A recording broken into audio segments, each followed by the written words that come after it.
નમસ્કાર. ચાલો આજે એક એવી દુનિયાની સફર કરીએ જે આપણી આંખોથી તો દેખાતી નથી પણ દરેક જીવંત વસ્તુનો પાયો છે. હા, આપણે વાત કરી રહ્યા છીએ કોષ વિશે. જીવનનું એ મૂળભૂત એકમ જેમાં જીવનના બધા જ રહસ્યો છુપાયેલા છે.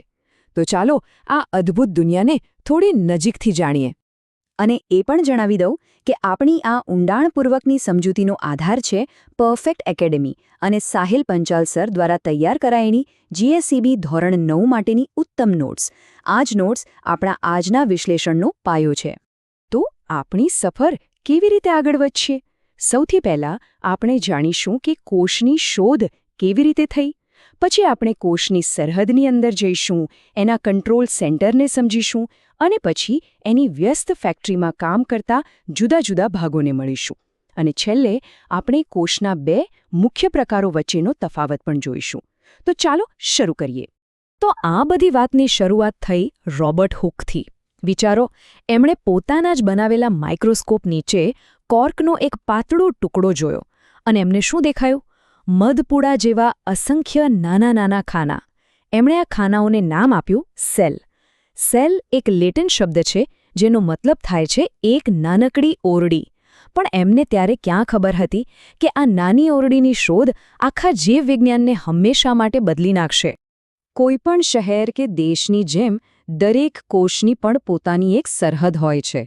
આ સરહદ જ એનું રક્ષણ કરે છે અને નક્કી કરે છે કે કોણ અંદર આવી શકે અને કોણ બહાર જઈ શકે. ચાલો આ સરહદને જરા નજીકથી જોઈએ. આ સરહદનો મુખ્ય ગેટકીપર છે કોષરસ પટલ અને એ ખૂબ જ સ્માર્ટ છે. એ પસંદગી કરીને જ પદાર્થોને અંદર બહાર આવવા જવા દે છે. એટલે જ એને પસંદગીમાન પ્રવેશશીલ પટલ કહેવાય છે. સમજો કે એ કોષનો બાઉન્સર છે જે કોષની અંદરનું વાતાવરણ એકદમ પરફેક્ટ જાળવી રાખે છે. પણ સવાલ એ છે કે ગેસ અને પાણી જેવા જરૂરી પદાર્થો આ હોશિયાર સરહદને પાર કરે છે કેવી રીતે? આની પાછળ શું મિકેનિઝમ છે? ચાલો સમજીએ. આનો જવાબ એકદમ સરળ, કુદરતી નિયમમાં છે. પ્રસરણ. એટલે કે કોઈપણ પદાર્થ હંમેશા પોતાની વધુ માત્રાવાળા વિસ્તારથી ઓછી માત્રાવાળા વિસ્તાર તરફ જાય. જેમ કે કોષની બહાર ઓક્સિજન વધુ હોય એટલે એ આપોઆપ અંદર આવી જાય. અને કોષની અંદર શ્વસનને કારણે કાર્બન ડાયોક્સાઇડ વધી જાય એટલે આપોઆપ બહાર નીકળી જાય. સિમ્પલ, પણ જીવન માટે એકદમ જરૂરી. હવે જ્યારે આ જ પ્રસરણની પ્રક્રિયા પાણી માટે થાય ને ત્યારે વિજ્ઞાને એને એક ખાસ નામ આપ્યું છે, ઓસ્મોસિસ. પાણીનું વહન પણ એ જ નિયમથી થાય છે. પણ કોષ પર એની અસર ખૂબ જ રસપ્રદ હોય છે. ઓકે, અહીંયા ધ્યાન આપજો. કોષની આસપાસના દ્રાવણમાં પાણી કેટલું છે એના પર કોષનું શું થશે એ નક્કી થાય છે. જુઓ, જો કોષની અંદર અને બહાર પાણીનું પ્રમાણ સરખું હોય તો કંઈ ફેર ના પડે. પણ જો બહાર પાણી વધુ હોય તો પાણી કોષમાં ધસી આવે છે અને કોષ બિચારો ફૂલી જાય છે. અને એનાથી ઉલટું, જો બહાર પાણી ઓછું હોય તો કોષમાંથી પાણી બહાર નીકળી જાય છે અને એ ચીમડાઈ જાય છે. પણ વનસ્પતિ કોષો પાસે આ સમસ્યાનું એક જોરદાર ઉપાય છે. એમની પાસે સુરક્ષાનું એક વધારાનું મજબૂત લેયર હોય છે જેને આપણે કહીએ છીએ કોષ દિવાલ. આ કોષ દિવાલ સેલ્યુલોઝ નામના એકદમ મજબૂત પદાર્થની બનેલી હોય છે. એનું સૌથી મહત્વનું કામ એ છે કે જ્યારે કોષમાં વધુ પડતું પાણી ભરાઈ જાય ત્યારે તે કોષને ફાટવાથી બચાવે છે. આ ઉપરાંત તે વનસ્પતિ કોષને એક ચોક્કસ આકાર અને મજબૂતાઈ પણ આપે છે. યાદ રાખજો, આ દિવાલ પ્રાણી કોષોમાં નથી હોતી. ચાલો હવે આપણે કોષની સરહદ પાર કરીને અંદર જઈએ, સીધા એના હેડક્વાર્ટરમાં, એના કમાન્ડ સેન્ટરમાં, એટલે કે કોષ કેન્દ્રમાં. અહીંથી જ કોષની બધી જ એક્ટિવિટી કંટ્રોલ થાય છે. કોષ કેન્દ્રની ફરતે પણ એક ડબલ લેયરવાળું આવરણ હોય છે જેમાં નાના નાના છિદ્રો હોય છે જેનાથી અવરજવર નિયંત્રિત થાય. પણ અસલી ખજાનો તો અંદર છે, રંગસૂત્રો. આ રંગસૂત્રો ડીએનએ અને પ્રોટીનના બનેલા હોય છે. અને આ ડીએનએ બીજું કંઈ નહીં પણ કોષને બનાવવા અને ચલાવવા માટેની આખી બ્લુપ્રિન્ટ છે.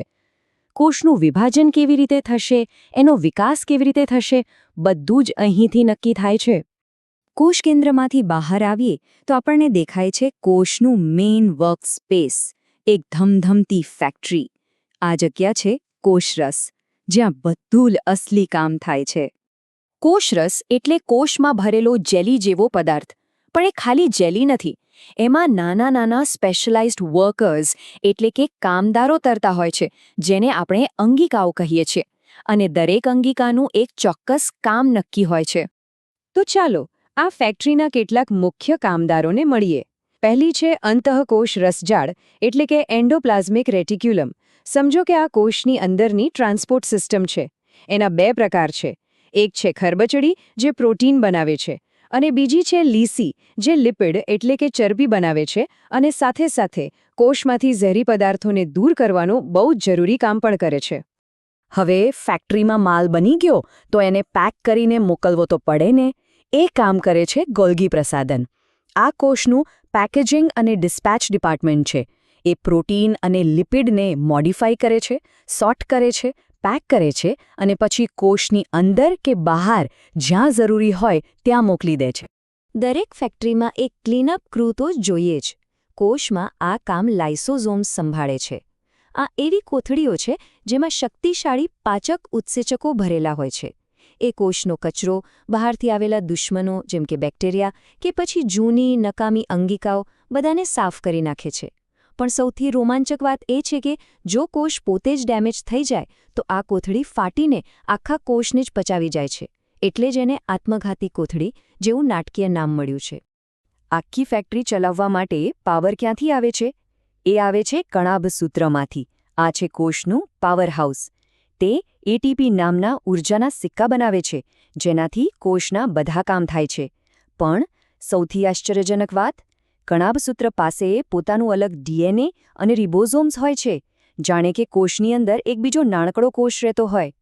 વનસ્પતિ કોષોમાં અમુક ખાસ અંગિકાઓ પણ હોય છે, જે પ્રાણી કોષોમાં નથી હોતી. જેમ કે રંજક કણો, જે સૂર્યપ્રકાશમાંથી ખોરાક બનાવે છે, અને બીજી છે રસધાની, જે વનસ્પતિ કોષનો લગભગ 50થી 90% ભાગ રોકે છે. આ એક મોટો સ્ટોરેજ ટેન્ક છે, જેમાં પાણી, શર્કરા અને નકામા પદાર્થોનો સંગ્રહ થાય છે. અત્યાર સુધી આપણે કોષના જુદા જુદા ભાગો જોયા. હવે ચાલો એક સ્ટેપ પાછળ જઈને કોષની બે મૂળભૂત ડિઝાઇન એટલે કે બે બેઝિક બ્લુપ્રિન્ટને જોઈએ. તો જીવનની બે મુખ્ય ડિઝાઇન છે. એક તરફ છે આદિકોષ કેન્દ્રીય કોષ, જેમ કે બેક્ટેરિયા. આ એકદમ સાદા, નાના અને અવ્યવસ્થિત હોય છે. એમની પાસે કોઈ સાચું કોષ કેન્દ્ર નથી હોતું. બીજી તરફ છે સુકોષ કેન્દ્રીય કોષ, જેમ કે વનસ્પતિ અને પ્રાણીઓના કોષો. આ મોટા, જટિલ અને એકદમ વ્યવસ્થિત હોય છે. એમની પાસે એક પ્રોપર કોષ કેન્દ્ર અને પેલી બધી જ ફેક્ટરીની અંગિકાઓ પણ હોય છે, જેની આપણે વાત કરી. તો આમ કોષની સરહદથી લઈને એના કંટ્રોલ સેન્ટર અને એની ધમધમતી ફેક્ટરી સુધી આપણે જોયું કે કેવી રીતે દરેક નાનો નાનો ભાગ એકબીજા સાથે મળીને એકદમ તાલમેલમાં કામ કરે છે. તે ખરેખર એક સૂક્ષ્મ બ્રહ્માંડ છે, જે પોતે જ સંપૂર્ણ છે અને જીવનથી ભરપૂર છે. આ બધું જાણ્યા પછી અંતે એક ઊંડો સવાલ મનમાં આવે છે કે જો એક નાનકડા કોષમાં જીવન માટેની આખી મશીનરી સમાયેલી હોય તો પછી જીવન પોતે શું છે?